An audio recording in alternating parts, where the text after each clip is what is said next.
Hello everyone, welcome to our YouTube channel Pramilan Academy. तो चलो बच्चों, आज अपन नया टॉपिक स्टार्ट करेंगे, that is called binomial theorem. तो बाइनोमियल थ्योरम ही क्यों स्टार्ट कर रहे हैं? क्योंकि देखो, इसका एक बेस पार्ट जो है जाके आपके पीएनसी में अटैच होता है, परम्यूटेशन एंड कॉम्बिनेशन में। थोड़ा बहुत इसका यूज प्रोबेबिलिटी में भी पड़ता है, ठीक है ना। तो अपन अगर बाइनोमियल थ्योरम यहां से किए रहेंगे तो क्या होता है कि बाइनोमियल थ्योरम से एक क्वेश्चन डायरेक्टली आता है मेंस में, आपके 2400 सेट में से कोई भी एक सेट में बच्चों आएगा, कंफर्म बात है। फिर आपके एडवांस में भी जो है 1+ क्वेश्चन आते ही हैं, मतलब एक से अधिक क्वेश्चन आएंगे, एक तो क्वेश्चन आएगा ही आएगा बाइनोमियल थ्योरम का। खैर, एडवांस में ऐसा कहना कि एक क्वेश्चन से ज्यादा आएगा, 2 क्वेश्चन आएगा, 3 क्वेश्चन बेबुनियाद है। कारण क्या है कि एडवांस का मन है वो जितने क्वेश्चन देना चाहे, लेकिन मेंस में कंफर्म बात है एक क्वेश्चन आएगा, और एडवांस में कंफर्म है क्वेश्चन आएगा। अब कितने क्वेश्चन आएंगे वो तो उस साल के एग्जाम के बाद ही मालूम चलता है, ठीक है। चलो, तो अपन बाइनोमियल थ्योरम को स्टार्ट करने वाले हैं यहाँ पे, और बहुत अच्छे से अपन सीखेंगे। बढ़िया फर्स्ट क्लास अपन नोट्स बनाएंगे, प्रिपेयर करेंगे, और अपन इसमें पूरा अपन एकदम स्लोली से अपन इसको लेके चलेंगे, और अपन एकदम एडवांस लेवल तक लेके चलेंगे, ठीक है ना। तो इसको एकदम बढ़िया अच्छे तरीके से पढ़ना है, और अपन ऐसे धीरे धीरे करके सारे चैप्टर्स करेंगे कवर। चलो, तो बाइनोमियल थ्योरम। तो बाइनोमियल थ्योरम में एक बात देखो बच्चों कि ये मैंने यहाँ पे क्या लिखा है, बाई का मतलब क्या सेंस निकल के आ रहा है? टू, यही सेंस निकल के आ रहा है, 2। तो इसका मतलब यहां पे जो मैंने ये बाई लिखा है, ये बाई, इसका मतलब क्या हुआ? 2 टर्म्स। क्या हुआ? 2 टर्म्स। अच्छा, तो 2 टर्म्स कैसे? 2 टर्म्स मतलब कि an expression containing 2 different terms, that is called a binomial expression, है ना। उसी की हम लोग यहाँ पे स्टडी करेंगे। तो जरा ध्यान से देखो, 2 टर्म्स, सपोज करो ये x है और एक y है, 2 डिफरेंट टर्म्स है की पावर n। अब इसका हमको एक्सपांशन, इसका बाइनोमियल एक्सपांशन देखना है, तो उसी के बारे में हम पूरे चैप्टर में स्टडी करेंगे। लेकिन बिफोर एंटरिंग द चैप्टर, है ना, मैं यहाँ पे थोड़ा सा डिस्कस करूंगा, थोड़ा सा बेसिक्स, कुछ बेसिक्स जो है वो अपन यहाँ पे पहले बनाएंगे, देन अपन चैप्टर पे एंट्री करेंगे। तो कुछ बेसिक्स में देख लेते हैं अपन, जरा ध्यान से देखो बच्चों। कुछ बेसिक्स में क्या है? सबसे पहले understanding of NCR, understanding of NCR, understanding of NCR. NCR के हम थोड़ा सा बारे में समझते हैं कि एनसीआर का मतलब क्या होता है। अब जरा सा देखो बच्चों, एनसीआर का मतलब ऐसे समझो कि सपोज करो कोई बकेट है, बकेट में 10 बॉल्स डली हुई हैं। अब उन 10 बॉल्स में से आपको 5 बॉल्स निकालनी है ना। तो किसी मैच को खेलने के लिए आपको 5 बॉल निकालनी है। तो अपन क्या करेंगे, उस 10 बॉल में से 5 बॉल को सेलेक्ट करेंगे। आप सेलेक्ट किसी और तरीके, मतलब ऐसा नहीं है कि आपको पहली ball, second ball, third ball, ऐसा कुछ करना है। 5 कोई भी बॉल आपको उठा लेनी है। तो आपको उस 10 बॉल में से 5 बॉल को सेलेक्ट करने का जो तरीका होगा, जो नंबर ऑफ वे होंगे, वो कितने होंगे? 10C5। क्या होंगे बेटा? 10C5। समझ में आया ना बेटा? 10C5। तो जरा ध्यान से देखो, यहां पे एनसीआर का मीनिंग क्या निकलता है? Number of ways of selection of are things out of n things। Number of ways of selection of R things out of N things. इतनी बात क्लियर हुई बेटा? अच्छा, तो इसका मतलब ये हुआ। तो एनसीआर एक क्या है? एक जस्ट नोटेशन है और कुछ नहीं है। क्या है? एक नोटेशन है। एनसीआर को दूसरे शब्दों में अगर मैं लिखने जाऊं, तो जरा सा ध्यान से समझना। अगर दूसरे शब्दों में एनसीआर को मैं लिखूं तो कैसे लिख सकता हूं? NR, ऐसे ब्रैकेट में। बहुत जगह पे, बहुत सारी ऑथर्स की बुक में ऐसे भी लिखा रहता है। या फिर मैं इसको लिखने जाऊं तो मैं इसको लिखूंगा CN, R। Are you getting my point बेटा? Are you getting my point? तो NCR is equal to CN, R, ऐसे भी लिखा जा सकता है। ये बस एक नोटेशन है और कुछ नहीं है, ये सब नोटेशन है। अच्छा, अभी मैं एनसीआर को अगर मुझे न्यूमेरिकली निकालना होगा जब इसकी वैल्यू, तो इसका एक फॉर्मूला होता है, factorial n upon factorial r into factorial n minus r।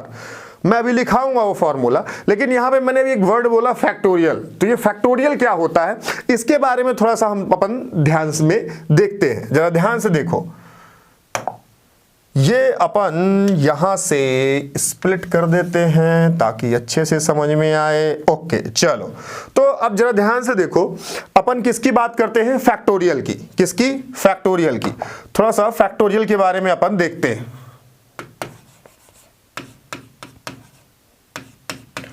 Factorial.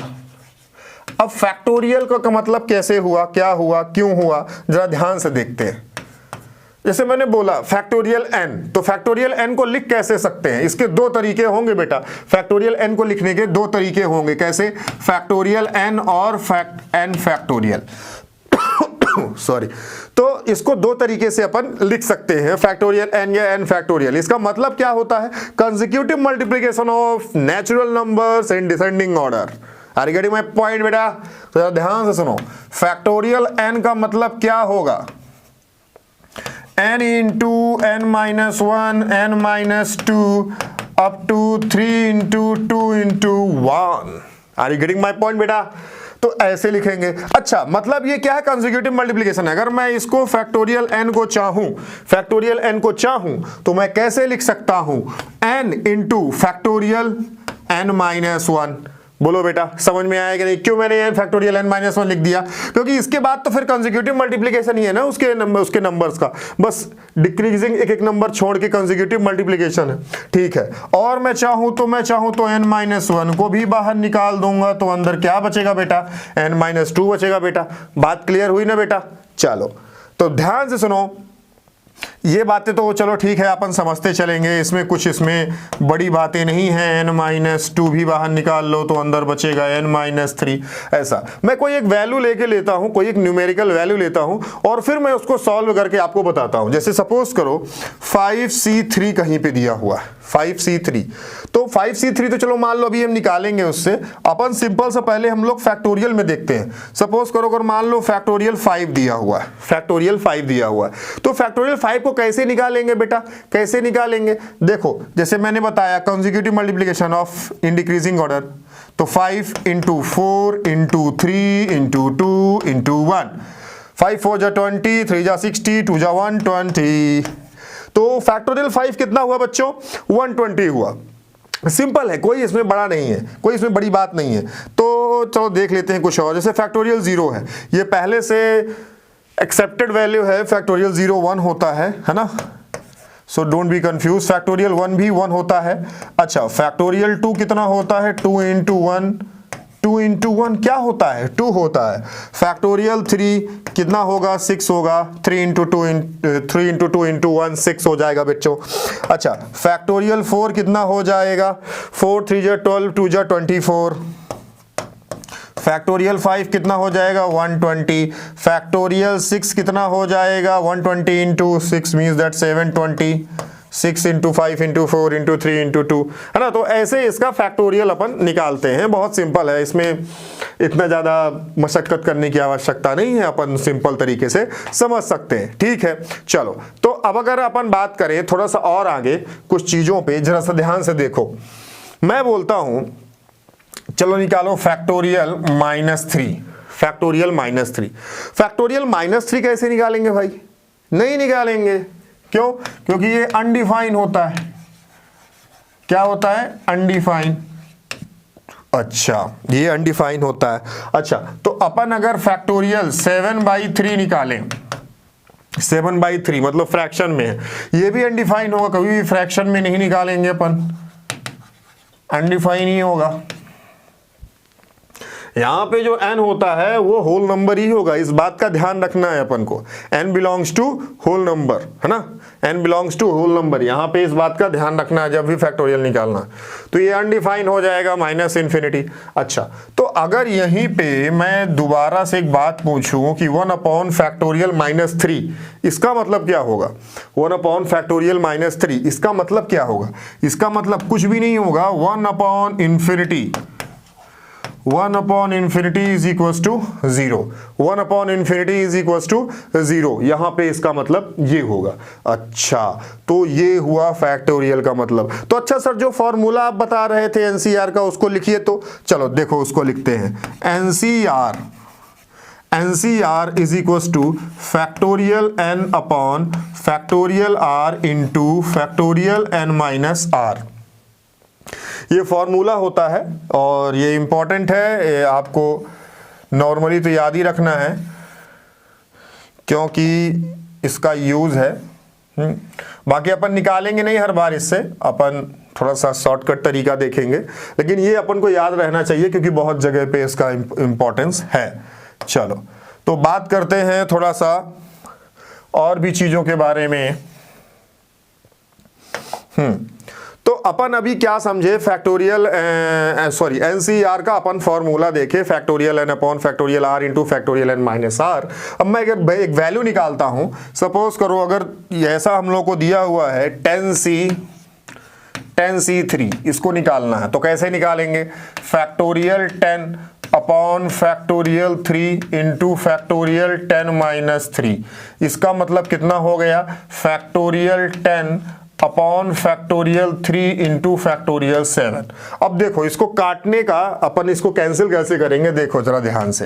ये 10 है तो हमको 8 तक जाने के बाद फिर हमको फैक्टोरियल 7 लिख देना है। कैसे, देखो 10 into 9 into 8 into factorial 7 upon factorial 3 का मतलब 3 इंटू 2 इंटू 1 इंटू फैक्टोरियल 7। तो ये फैक्टोरियल 7 से फैक्टोरियल 7 कैंसिल हो गया बच्चों, 3 से 9 कैंसिल हो गया, 3 3 जा 9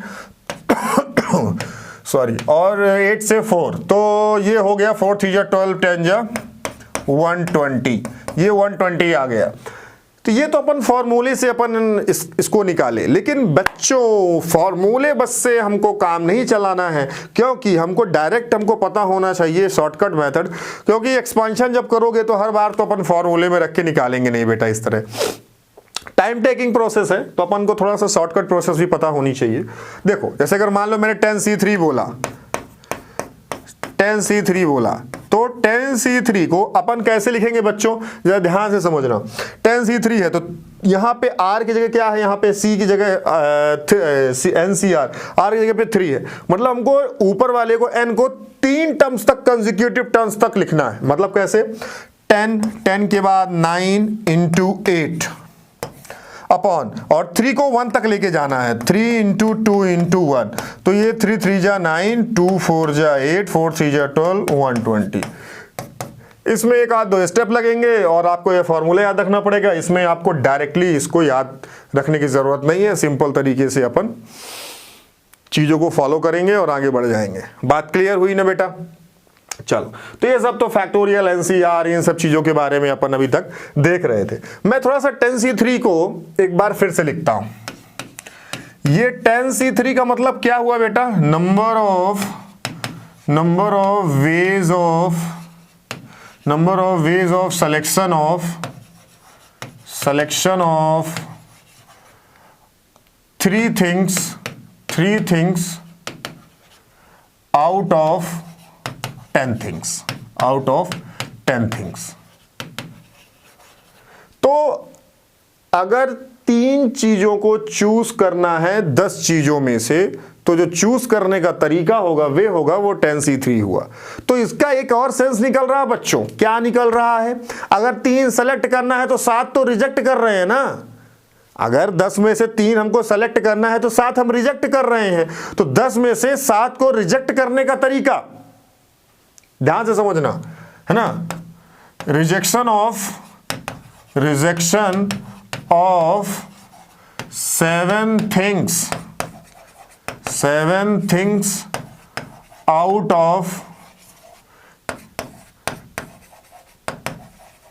10 things. Rejection of 7 things out of 10 things, वो क्या हो जाएगा बच्चों, 10c7। Are you getting my point?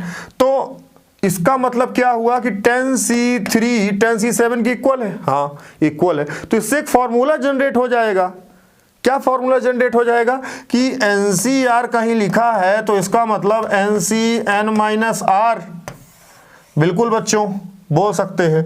अभी मैं इसके बारे में और भी होगा जब मैं इसकी प्रॉपर्टीज, एक्चुअली में क्या है बाइनोमियल कोएफिशिएंट की प्रॉपर्टी है, मैं इसको भी प्रूफ भी कराऊंगा कि कैसे होता है ये और क्यों लिखा जाता है ना, क्योंकि ये बाइनोमियल कोएफिशिएंट का एंड और बिगनिंग का जो टर्म होता है उसकी सेम वैल्यू होती है। इसका रीजन एक और भी है, लेकिन अभी तो हम लोग इसी बात को अपने मतलब आईक्यू लेवल से समझे कि NCR is equal to NCN-R होता है। अपन छोटी मोटी बातें समझ चुके हैं थोड़ा सा NCR के बारे में। अब अपन चैप्टर में एंट्री करते हैं, ठीक है ना। अब अपन चैप्टर में एंट्री करते हैं, तो चैप्टर में एंट्री करते हैं तो सबसे पहले अपन यहां पे क्या देखेंगे बच्चे, यहां पे अपन देखेंगे x प्लस वाई की पावर n का एक्सपांशन। कैसे हम लोग इसको बाइनोमियली एक्सपांड करते हैं, जरा ध्यान से देखना बच्चों। जैसे मान लो ये लिखा हुआ है आपको x प्लस वाई की होल पावर n, तो इसको कैसे एक्सपांड करेंगे जरा ध्यान से समझना। NC0 x की पावर n y की पावर 0।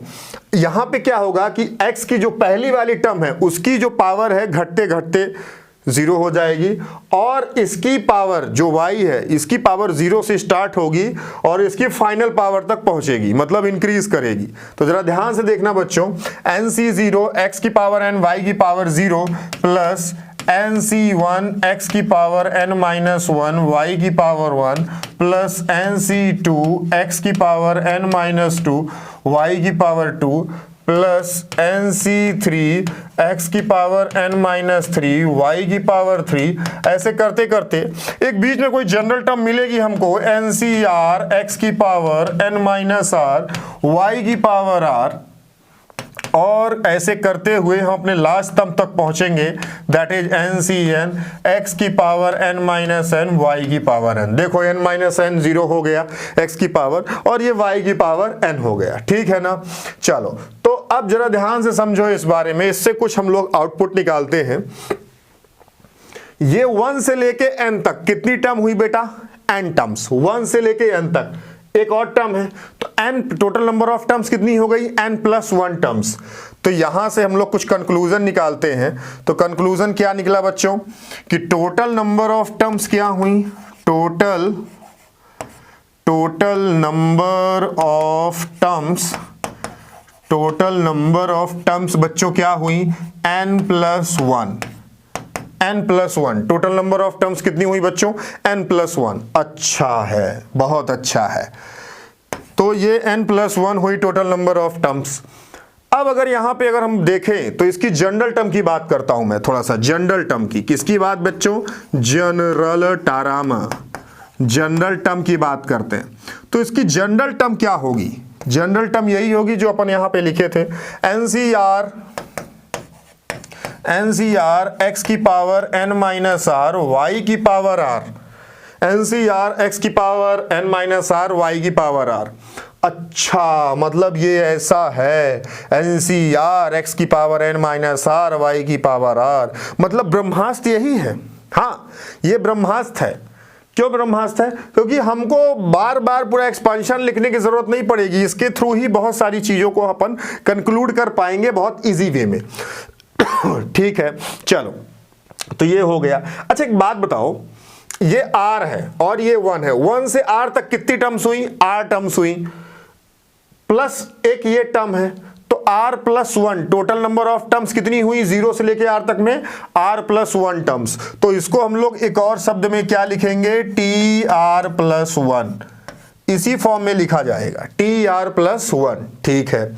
अच्छा, इसमें अगर और बातों को हम जरा ध्यान से देखें तो इस x प्लस वाई की पावर n को, x प्लस वाई की पावर n को अपन और क्या लिख सकते हैं, और क्या लिख सकते हैं, तो देखो इसको अपन लिखेंगे summation of r is equal to 0 to n, r is equal to 0 to n NCR x की पावर n-r y की पावर r। ठीक है ना। तो अपन इसको ऐसे लिख सकते हैं, बहुत सिंपल सी चीजें हैं, कोई इसमें ज्यादा आपको डिफिकल्टी होनी नहीं चाहिए, है ना। चलो, तो ये आपका NCR x की power n minus r y की power r x plus y की होल पावर n को आप ऐसे जनरलाइज टर्म में लिख सकते हैं, ठीक है। चलो, आनंद आया। अपन आगे की बात करते हैं, आगे की बात करते हैं और आगे अपन थोड़ा सा इसमें और चीज़ों को देखते हैं। देखो, अभी मैंने क्या लिखा यहाँ पे, NC0, NC1, NC2, NC3, NCR। अच्छा, इसको भी जानने से पहले अपन एक चीज और देखते हैं कि जो सम है टर्म्स का x और y का, यह हर एक जगह पे देखो, इसका जो पावर का जो एक्सपोनेंट का जो सम है, sum of the exponents of the two terms is always n। देखो, n plus 0 n, n minus 1 plus 1 n, n minus 2 plus 2 n, n minus 3 plus 3 n, n minus 4 plus 4 n, n minus r plus r n, n minus n plus n n। जाने कितने n, ठीक है। चलो, तो क्या हो गया, इसका जो सम होगा दोनों एक्सपोनेंट्स का जो टर्म्स हैं वो कितना होगा, n होगा। ये बहुत महत्वपूर्ण जानकारी है, इसको हम लोग चलो जल्दी से लिख लेते हैं। तो ध्यान से सुनो कि sum of the exponents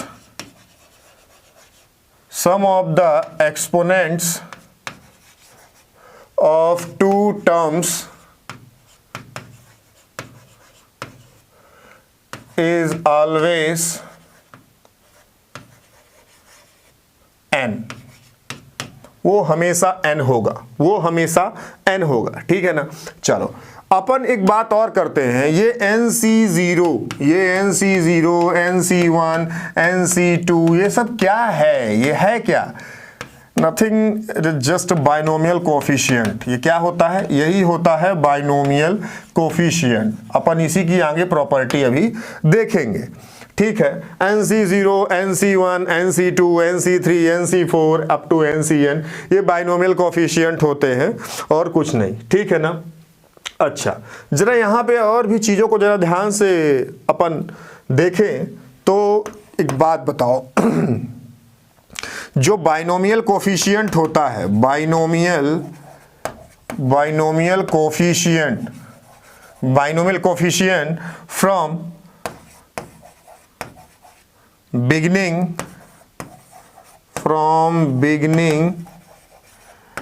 and and, from binomial coefficient equidistant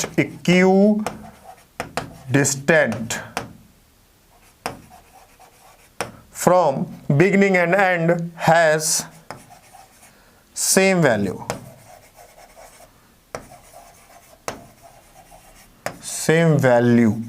तो यहां से भी उसी चीज का मतलब निकल के आया जो मैंने बताया था, रिजेक्शन वाला कॉन्सेप्ट, कि NCR is equals to NCn minus R।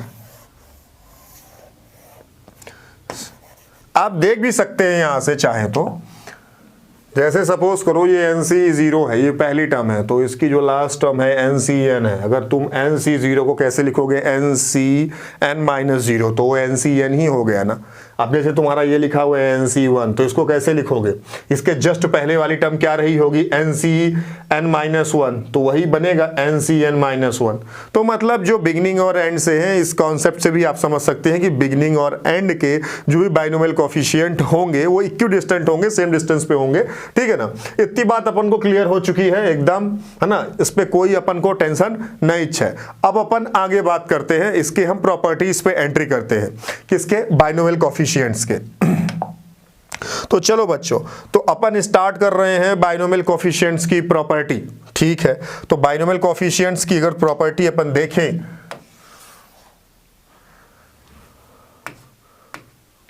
Properties of binomial coefficient, properties of binomial coefficient, properties of binomial coefficient, properties related to binomial coefficient, okay, no problem। तो चलो अपन कुछ प्रॉपर्टीज के बारे में देखते हैं। पहली प्रॉपर्टी, एक बात को जरा सा बताओ, आप यहाँ पे NC0 देखे, NC1 देखे, NC3 देखे, तो कुछ टर्म्स ऐसी हैं जिनको आपको बार बार निकालने की ज़रूरत नहीं है, इनको आपको डायरेक्टली पता होना चाहिए।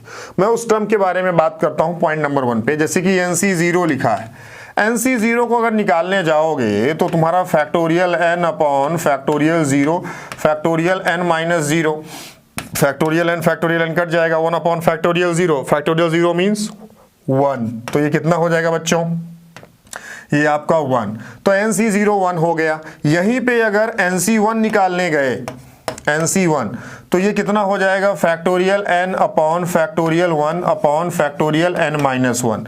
मैं फैक्टोरियल n से n बाहर निकाल लूंगा तो अंदर क्या बचेगा बच्चों, factorial n minus 1 upon factorial n minus 1। तो factorial n minus 1 factorial n minus 1 कट्टम कुट्टुम। तो इसका मतलब NC1 is equal to what, n। कितना हो जाएगा बच्चों, n। तो NC1 is equal to n and NC0 is also equal to 1, ठीक है ना।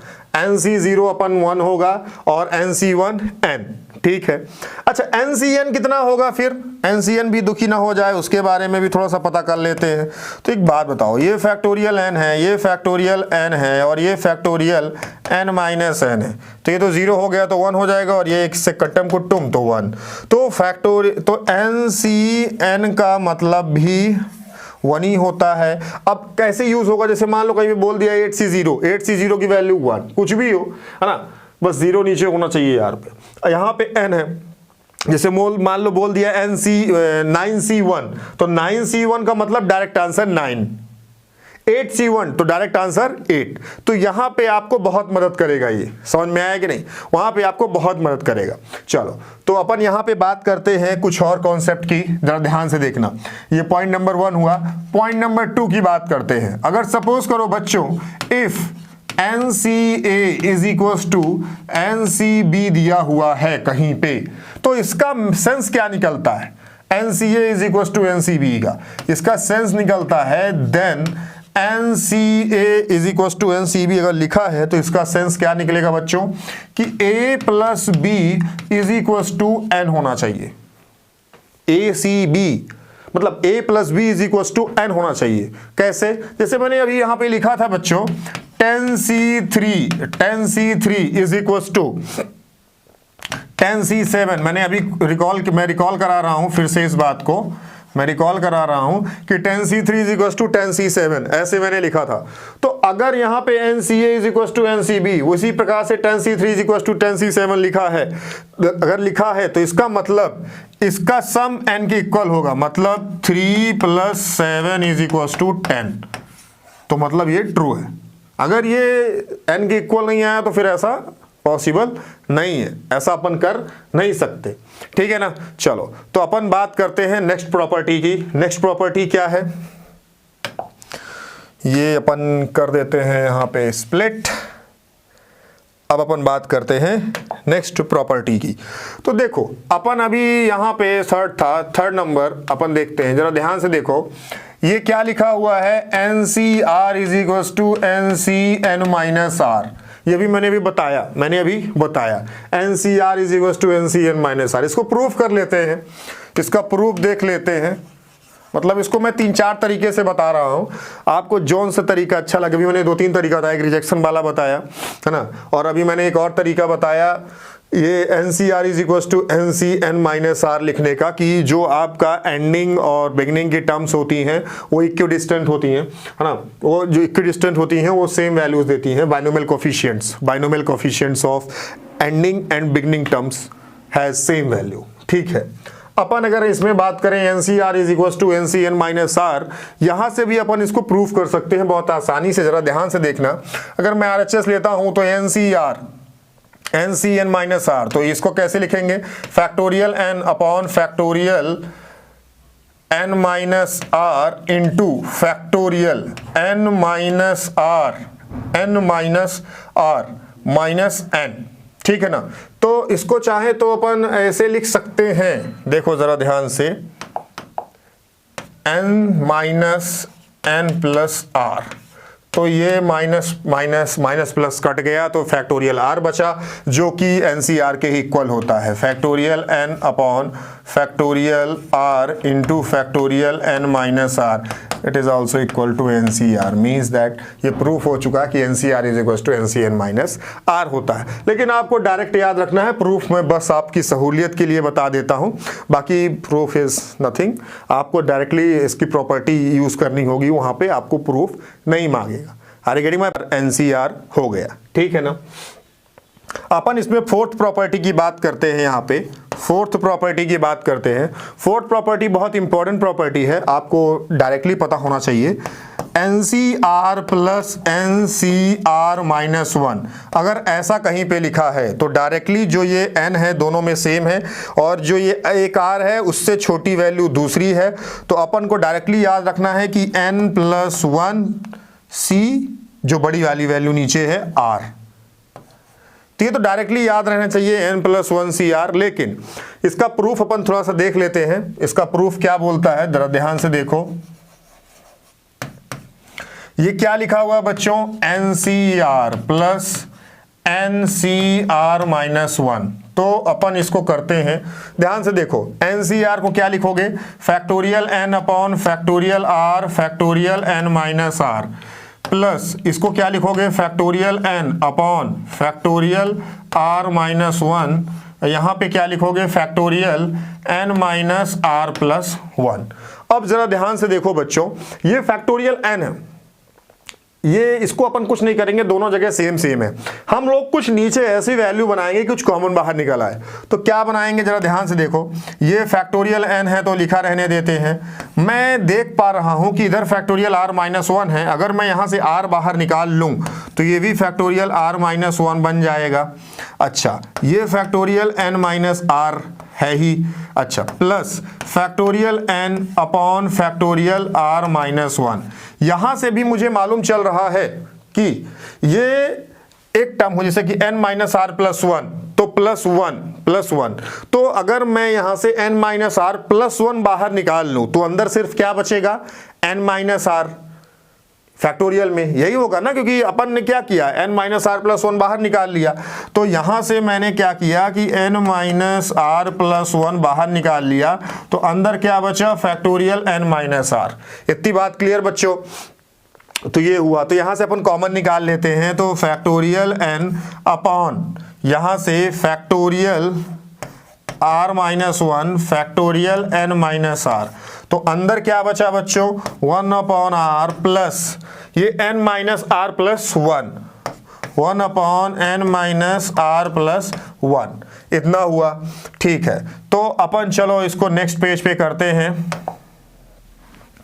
तो यहां पे ये कितना हो गया बच्चों, ये बीच में इसको स्प्लिट कर देते हैं।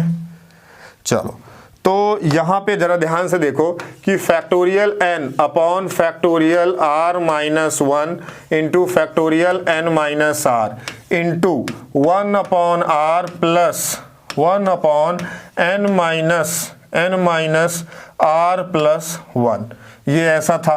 अब मैं इसको अगर क्रॉस मल्टीप्लाई करके यहाँ पे कर दूं तो ये हो जाएगा r into n minus r plus 1, n minus are plus 1 plus r, तो प्लस r से माइनस r कैंसिल, और ये factorial n upon factorial r minus 1 factorial n minus r। तो अपन यहाँ से n प्लस 1 है, तो ये n प्लस 1 अगर मैं इसको अच्छे से लिखता हूँ, factorial n into factorial n plus 1 upon ये फैक्टोरियल r है नीचे और ये नीचे n minus are plus 1। Okay, तो factorial r minus 1 factorial n minus r into n minus are plus 1, ऐसा लिखा हुआ है। तो अब जरा ध्यान से देखो, n प्लस 1 जब इसके अंदर इंसर्ट होगा n के अंदर तो क्या बना देगा, फैक्टोरियल n प्लस 1। सिंपल सा है, ये फैक्टोरियल n प्लस 1 बना दिया। अच्छा, ये r माइनस 1 जब R minus one, factorial R minus one के अंदर आर इंसर्ट होगा तो क्या बना देगा, फैक्टोरियल आर। ऑब्वियस बात है, consecutive R into R minus one, फिर आगे ऐसे करके, तो ये किसको क्या बना देगा, फैक्टोरियल आर।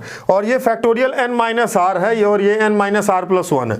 तो एन माइनस आर है, तो इसके अंदर जब तुम्हारी एक बड़ी टर्म आएगी तो वही टर्म का वो हो जाएगा, ये फैक्टोरियल हो जाएगा। तो इसको क्या लिखोगे, factorial N minus are plus one. तो ये बन गया। अच्छा, तो अपना ये आ गया। तो ये किसका, ये क्या बना, अगर इसको हम एनसीआर के फॉर्म में लिखें तो कैसे लिखेंगे, फैक्टो n plus one C r, ये n plus one C r का फॉर्मूला बना। नहीं विश्वास तो करके देख लो, factorial n plus one upon factorial r into factorial n plus one minus r, जो कि यहाँ पे लिखा हुआ है। Are you getting my point बच्चों? तो ये तुम्हारा प्रूफ हो गया, ये तुम्हारा प्रूफ हो गया। क्या प्रूफ करना था, N C R plus N C R minus one is equal to N plus one C R. समझ में आया ना? बहुत इंपॉर्टेंट प्रॉपर्टी है, आप लोग को माइंड में एकदम क्लियर करके रखना है। चलो, तो ये कौन से नंबर की प्रॉपर्टी थी बच्चों, ये थी 4th नंबर की। अपन चलो बात करते हैं 5th नंबर पे।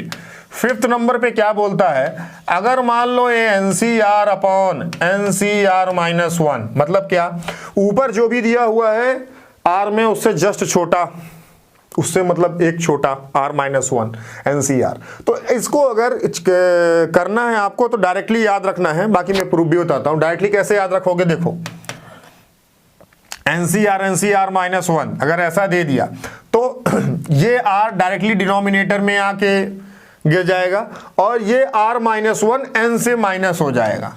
जो भी यहाँ पे होगा r की जगह पे, जैसे r की जगह पे यहाँ पे r माइनस वन है तो ये माइनस हो जाएगा n से, तो ये हो जाएगा आपका n minus are plus one upon r.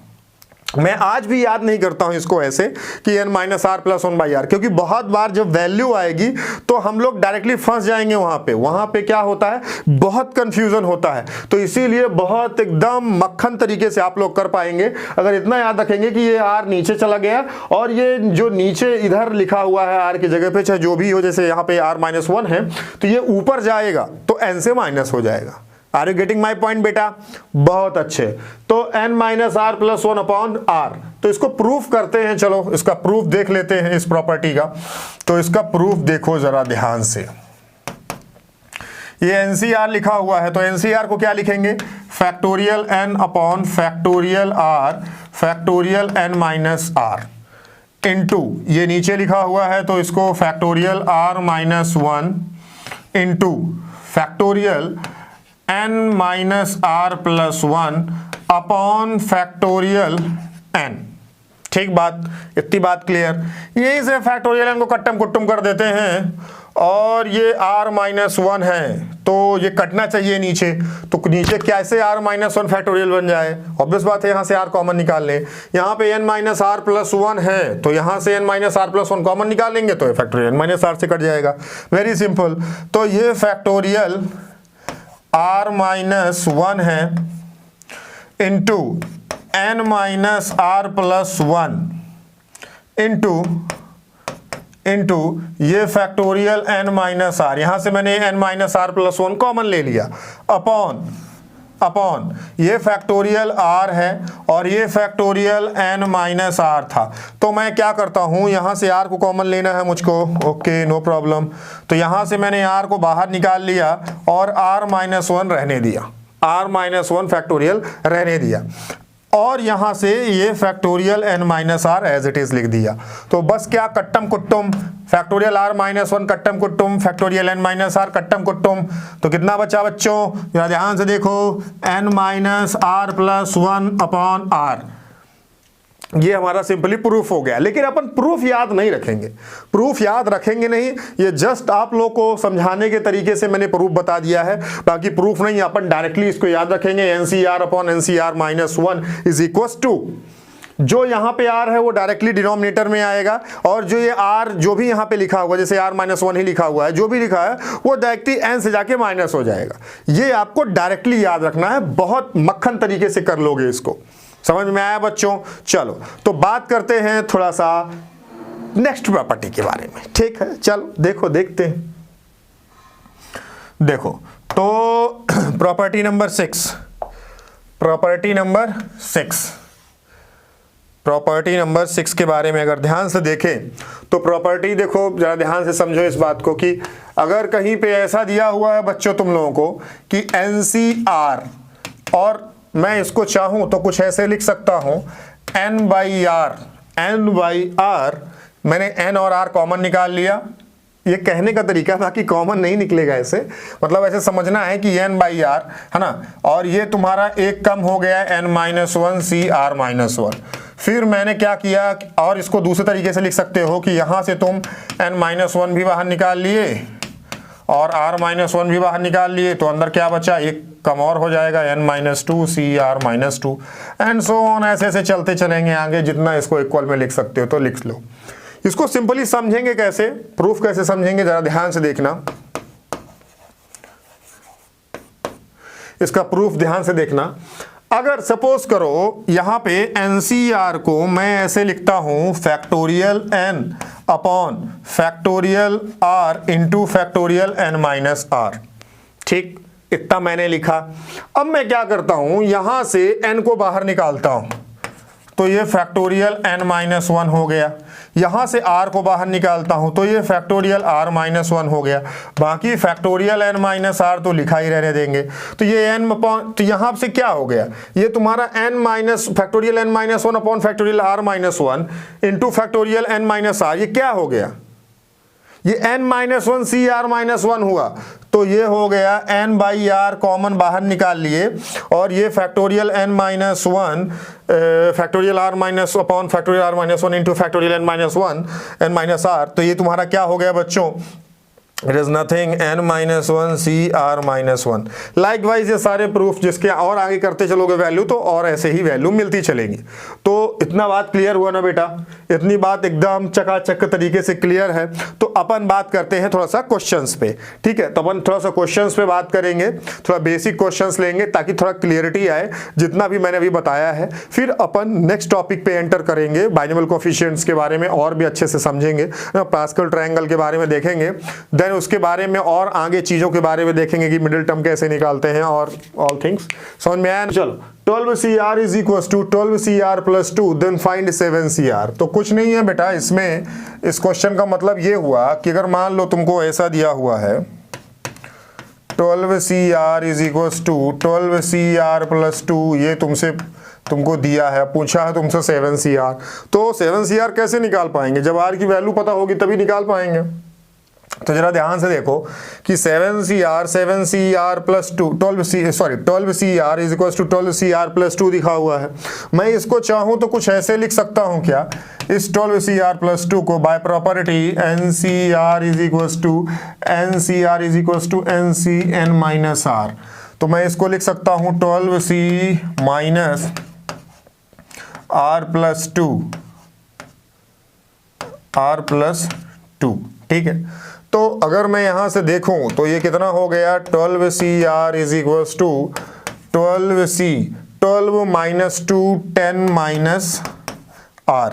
ये आपस में इक्वल कब हो सकते हैं, ये आपस में इक्वल तभी हो सकते हैं जब इनके नीचे के जो R है वो आपस में इक्वल, मतलब जो नीचे लिखा हुआ है R की जगह पे वो अगर इक्वल हो जाए, मतलब R is equal to 10 minus R, ये अगर आपस में इक्वल हो गए तो हम बोल देंगे कि ये आपस में इक्वल है, क्योंकि ऊपर की वैल्यू तो सेम है 12 दोनों में, नीचे की वैल्यू को सेम करना है तो सेम कर दिए। तो यहां से क्या निकल के आया, R इज इक्वल टू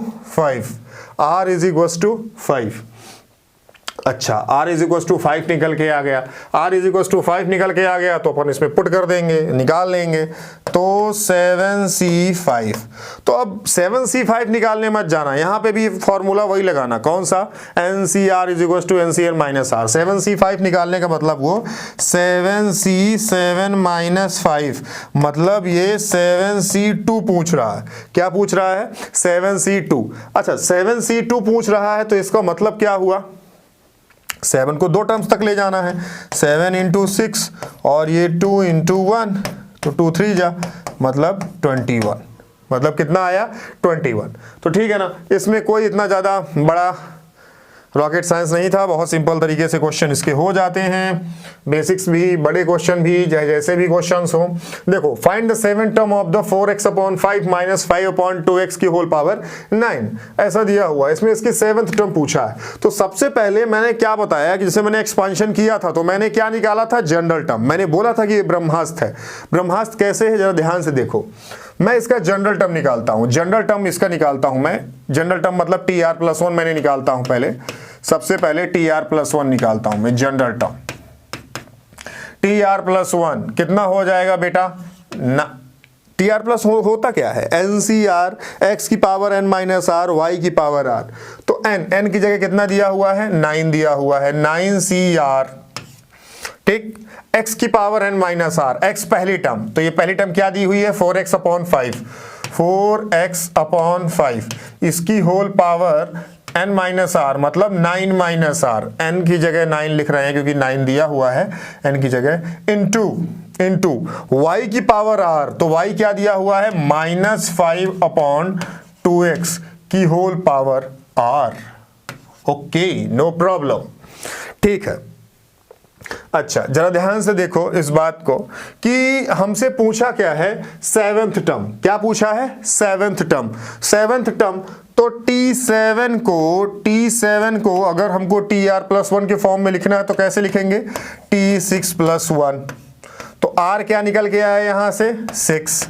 तो ये कितना हो गया, NC6, 4x/5 की होल पावर 9 - 6, r की जगह 6 पुट करेंगे तो 9 - 6 3, और यहां पे 6।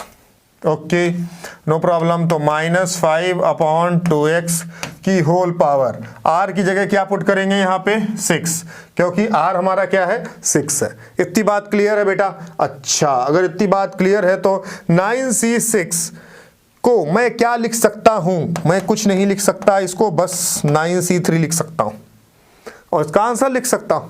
ठीक है।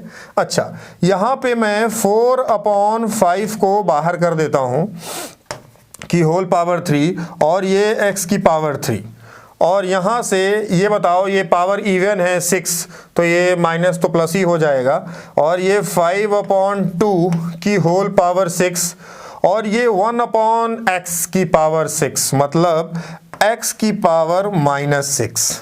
ठीक है, इसको अगर फर्दर आगे सॉल्व करें तो क्या निकल के आएगा, 9C3। 9C3 को मैं क्या लिख सकता हूं, 9C6 को मैंने 9C3 लिखा है बाय NCR = NCn-r से।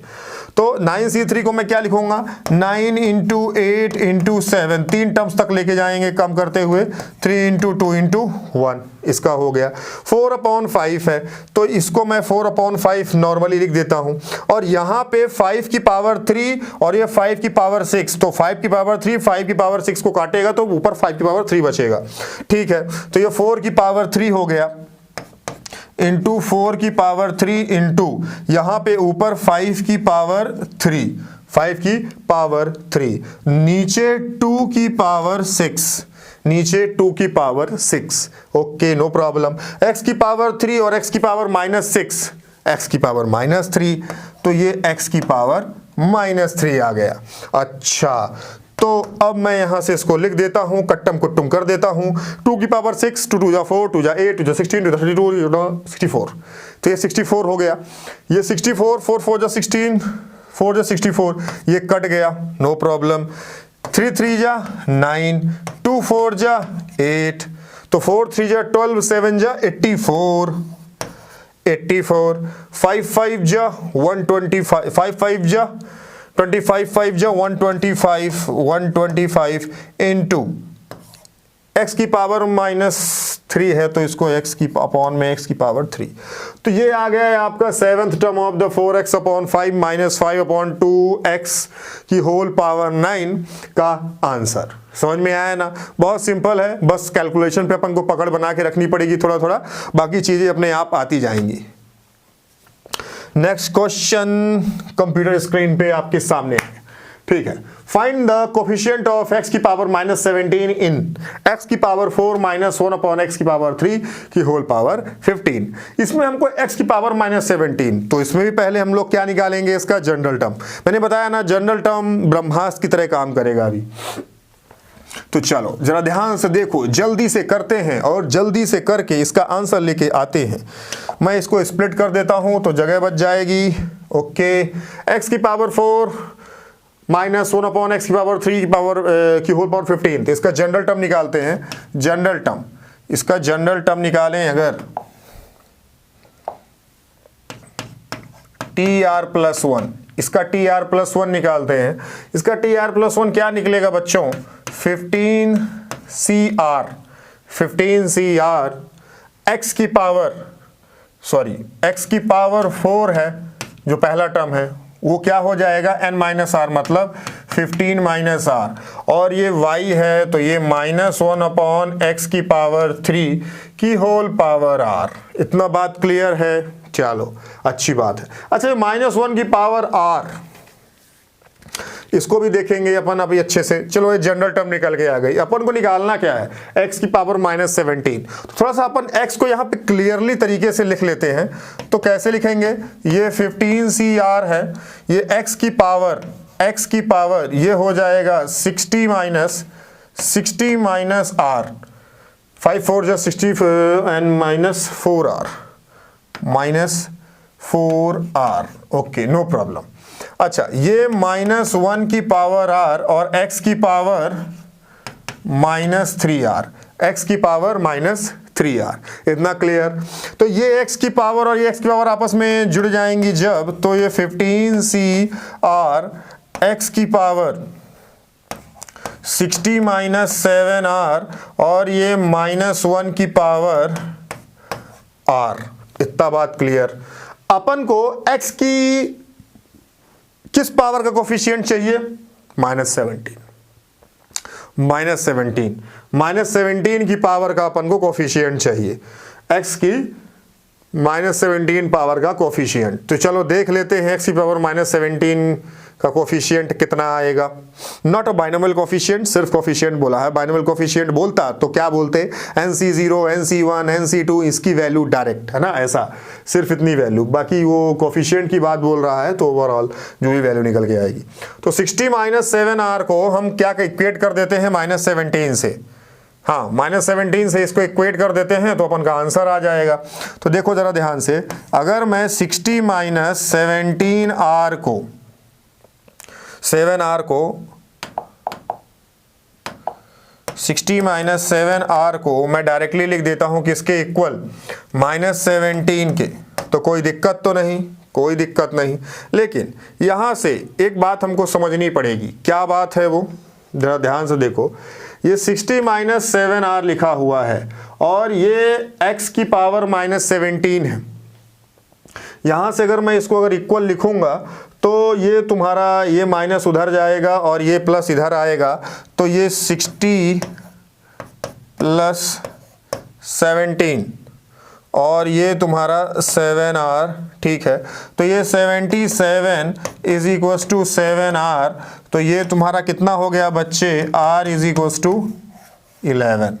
तो यहां से r की वैल्यू कितनी आ गई, 11। अगर r की वैल्यू 11 आ गई बच्चे, तो अपन करेंगे क्या, इसमें पुट कर देंगे तो आंसर आ जाएगा। और क्या, इसमें पुट कर दो तो 15C11 x की पावर 60 और -7 इंटू, अरे इसमें पुट करने कोई मतलब भी नहीं है, लेकिन तब भी देख लो वही आएगा, -17 ही आएगा। ये तो निकाल ही रहे हैं अपन। -1 की पावर 11, -1 की पावर 11 का मतलब -1, क्योंकि ऑड नंबर है। तो ये कितना आ गया, अच्छा 15C11 का मतलब NCR = NCN - R, means that 15C11 मतलब 15C4, नो प्रॉब्लम। 15 × 14 × 12, 15 × 14 × 13 × 12 अपॉन ये 4 है तो नीचे 4 × 3 × 2 × 1। मैंने 15C11 नहीं निकाला, 15C4 निकाला है। क्यों, क्योंकि मैं NCR = NCN - R लिख सकता हूं। Are you getting my point. चलो तो ये हो गया इंटू एक्स की पावर -17, कोई लिखने का मतलब नहीं क्योंकि हम लोग कोफिशिएंट उसी का निकाल रहे हैं, -1 तो ये माइनस यहाँ लगा दिया और ये एक्स की पावर -17 आ गया। ठीक है ना, इसको सॉल्व कर लो, आंसर आ जाएगा। कैसे आंसर आएगा? 4 3 जा 12, 3 से 3 कैंसिल, 2 से 7 कैंसिल। ठीक है, तो ये तुम्हारा 15 इंटू 91, तो ये तुम्हारा कितना हो जाएगा? 15 1 जा 15, 5 कैरी बची 1, 135, तो ये 136। हाँ, जो भी होगा ये आंसर आएगा। समझ में आया कि नहीं? चलो, तो ये भी बहुत सिंपल सा था, इसमें भी कुछ आपको जस्ट कोफिशिएंट के बारे में आपको आइडिया रखना था, वो अपन ने कर लिया बहुत सिंपल तरीके से। इसमें कोई ज़्यादा इतना जास्ती दिमाग लगाने का जरूरत नहीं है। समझ में आया ना? चलो बच्चों, आगे बात करते हैं नेक्स्ट क्वेश्चन की। Find the coefficient of x की पावर -1 इन 1 + 3x² + x की पावर 4 इंटू 1 + 1/x की पावर 8। ठीक है, इसमें अपन को क्या बोला है? वो कोफिशिएंट निकालना है x की पावर -1 का। ये तुम्हारा एक पर्टिकुलर एक्सप्रेशन दिया हुआ है, इसमें कोई पावर नहीं है, होल में पावर नहीं है, लेकिन इसमें होल में पावर है। तो हमको जनरल जो सॉल्यूशन निकालना है इसका निकालना है, क्योंकि इससे मल्टीप्लाई करके तो हम बात को बना ही लेंगे, फिर x की पावर -1 उसी के अकॉर्डिंग निकाल भी लेंगे। तो जरा ध्यान से देखो, 1 प्लस, अगर मैं जनरल टर्म निकालने जाऊं किसका? इसका। अगर मैं इसका जनरल टर्म निकालूं, जनरल टर्म अगर इसका निकालूं मैं, तो इसका जनरल टर्म क्या निकल के आएगा बच्चे? मैं इसका निकाल रहा हूं 1 + 1/x की होल पावर 8, क्या निकल के आएगा? 8CR 1 की पावर 8 -R, जिसका कोई भी मतलब नहीं है लिखने का। ठीक है ना, तो अपन नहीं लिखते हैं 1 की पावर एनीथिंग इज 1। 1/x दिया हुआ है, तो अगर 1/x की होल पावर R, इसका मतलब 8CR x की पावर -R। ये जनरल टर्म आया इसका, इसको मल्टीप्लाई इससे कर दिए तो क्या निकल के आएगा? जरा ध्यान से देखना, 1 + 3x² + x की पावर 4 इंटू 8CR x की पावर -R, ये आया। ठीक है ना, अब जरा ध्यान से देखना, हमको अपनी एक कंडीशन के अकॉर्डिंग इसको मल्टीप्लाई अंदर कराना है।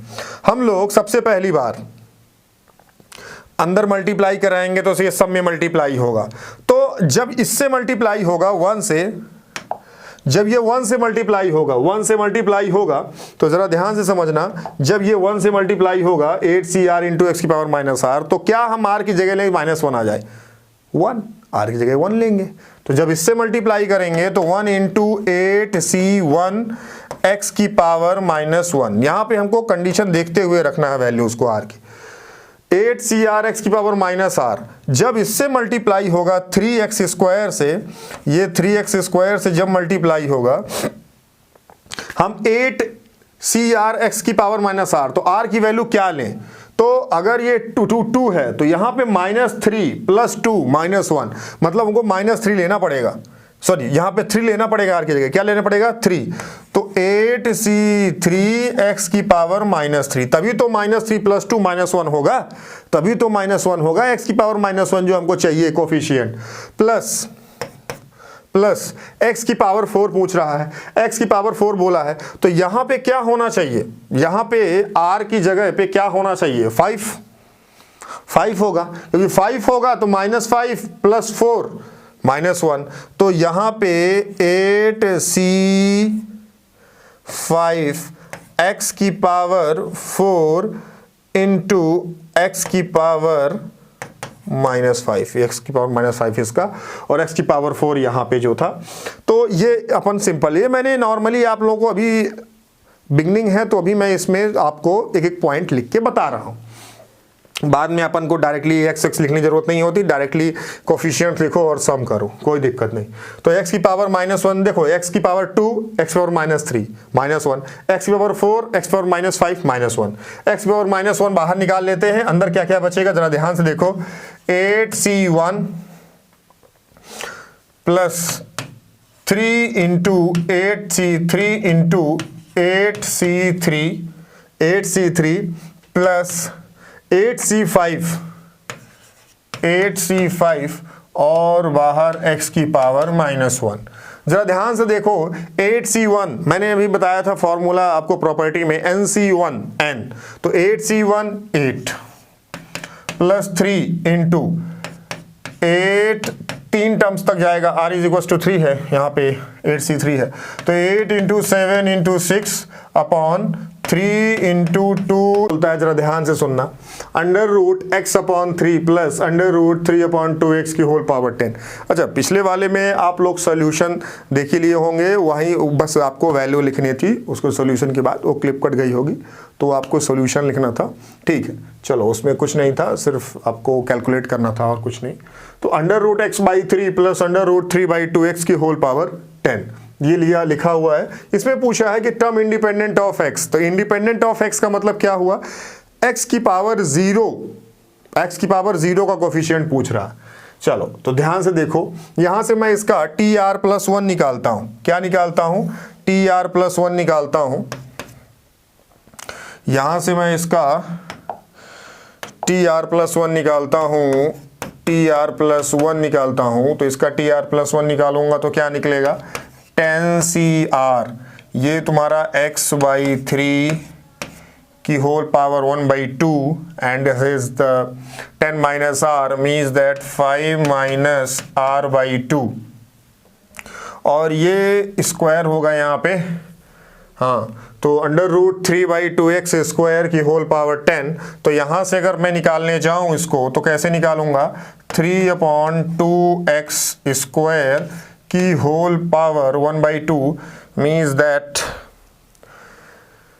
ये तुम्हारा r/2 हो जाएगा। ओके, नो प्रॉब्लम, ठीक है। चलो, तो जरा ध्यान से इसको करते हैं, इज इक्वल्स टू 10cr 3 की power 5 minus r/2 and x की पावर 5 माइनस r/2, ठीक। अच्छा, इनटू ये 3 है तो ये 3 की पावर r/2 तो हो गया, इतना तो समझ में आया, 3/2 की होल पावर r/2 तो हो गया, लेकिन यहाँ पे x से 2 कट जाएगा और ऊपर आएगा तो x की पावर -r हो जाएगा। इतनी बात क्लियर है अपन लोगों को। अब यहाँ से देखें हम लोग x को अगर ठीक से लिखें तो ये 10cr और ये आपका जो भी है यहाँ पे लिखा हुआ है, मैं 1 करके लिख देता हूँ, 3 की पावर 5 माइनस r/2, ये 3/2 की होल पावर r/2, और यहाँ पे मैं x की टर्म अगर ऐड करूँ तो x की power 5 minus r/2 minus r, ऐसा लिखा हुआ है। तो जो ये x की power r minus 5 minus r/2 minus r जो भी यहाँ पे लिखा हुआ है, इसको हमको इक्वेट करना है, इसको हमको इक्वेट करना पड़ेगा इक्वल्स टू 0 के, इज इक्वल्स टू 0 के। तो ज़रा ध्यान से देखना, अगर मैं यहाँ पे इसको लिखता हूँ 5 minus r/2 minus r is equals to 0, minus r is equals to 0, तो ये कितना हो जाएगा, ये r तो -3r/2, -3r/2, तो ये 5 minus 3r/2 is equals to 0, means that अगर हम लोग 5 इज इक्वल्स टू 3r/2 लिखें कोई दिक्कत नहीं, और तो यहाँ से r की वैल्यू 5 2 10, 10/3, तो r इज इक्वल्स टू 10/3 आ गया, r इज इक्वल्स टू 10/3 आ गया। r इज इक्वल्स टू 10/3 आने का मतलब क्या हुआ बच्चों, r इज इक्वल्स टू 10/3 आने का मतलब ये हुआ कि इसका जो term independent of x possible नहीं है, not possible, the term independent of x is not possible. Why I am saying not possible, मैं ऐसा क्यों बोला, देखो r इज इक्वल टू 10/3 है, मैंने r के बारे में क्या बताया था तुम लोगों को कि r है क्या बच्चों, r है क्या, r तुम लोगों का एक होल नंबर है, क्या ये 10/3 होल नंबर है क्या, नॉट पॉसिबल, ये पॉसिबल नहीं है, ठीक है ना। तो चलो बच्चों, अपन बहुत सिंपल सा इसमें हम लोगों ने बेसिक देखा, इस लेक्चर में थोड़ा सा अपना बेस बनाया, अब अपन अपने लेवल को थोड़ा सा उठाएंगे और निश्चित तौर पे अपन बहुत अच्छे तरीके से बाइनोमियल थ्योरम को करेंगे। ओके, सो चलो मिलते हैं नेक्स्ट लेक्चर में। Thank you.